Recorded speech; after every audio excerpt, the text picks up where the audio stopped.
Jou liggaam voel dalk moeg en jou hart voel dalk gebreek, maar God sê vandag, ek sien jou pyn. Ek sien die wonde wat niemand raak sien nie. Hy sê, hy bring vandag olie vir jou genesing. Jesaja 53 vers 4 sê, hy het ons krankhede op hom geneem.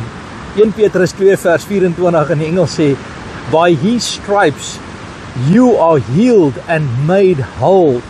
Aanvaar vandag dat die Here dra jou omstandighede. Die Here dra jou siekte. Hy dra jou verlies. Hy help jou in elke omstandigheid. Hy is daar vir jou. Aktiveer jou geloof en sê vandag, ek is gesond omdat hy my dra. Ek is heel omdat hy my dra.